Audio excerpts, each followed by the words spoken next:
আমরা প্রকৃতির থেকে যে মধু সংগ্রহ করি সেটা এইভাবে করা হয়। আপনার এই যে বিলি আসে, তারপরে অরিজিনাল যে সরিষা আছে সরিষার ভিতরে শাকগুলো রাখা হয়। শাক থেকে মধু সংগ্রহ করার নিয়ম। দেখেন কীভাবে আমরা মধু সংগ্রহ করছি, প্রাকৃতিক মধু, নির্ভেজাল, এতে কোনো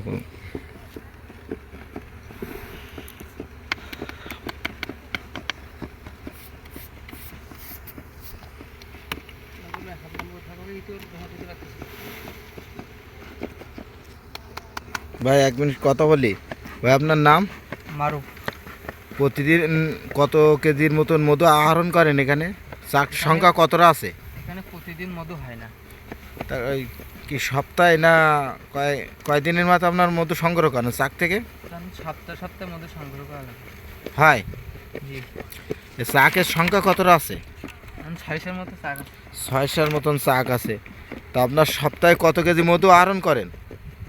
তো কোনো হিসেব নাই, মনে করেন যে আনুমানিক এরকম 2 ড্রাম 3 ড্রাম মতো। ও, এটা আপনারা কি সরাসরি বিক্রি করেন না এলা কোম্পানির হাতে বিক্রি করেন? এটা কোম্পানি নিয়ে যায় আমাদের কাছে। ও, কোম্পানি নিয়ে যায়। কি কোম্পানির? ইপি কোম্পানি, ডাবর কোম্পানি। আচ্ছা, সেটা কি রিপেয়ারিং করে তারা বাজারজাত করে? জি। ও আচ্ছা, যদি আমরা আপনাদের এখান থেকে সরাসরি মধু নিয়ে কাস্টমারের হাতে তুলে দিই, সেটা কি ভালো হবে না কোম্পানির মাধ্যমে ভালো হবে? আমরা তো এখান থেকে আপনাদের কাছে সরাসরি কোনো মানে ভেজাল মুক্ত এখান থেকে নিতে পারবেন, সমস্যা নেই। আচ্ছা, ঠিক আছে। এখানে মধু সংগ্রহ করা হচ্ছে শাকগুলোর থেকে।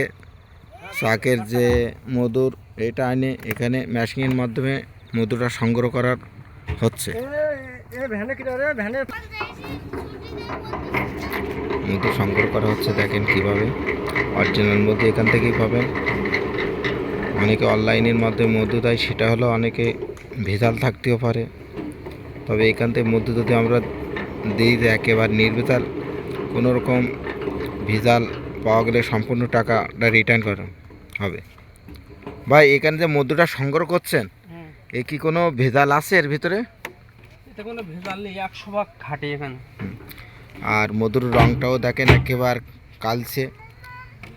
কোনো মধু বছর পর বছর রাখলে এখানে কোনো মানে চিনির কোনো আভাস পাওয়া যাবে না। অনেক সময় কোম্পানির মধু রেখে দিলে নিচে জমা থাকে।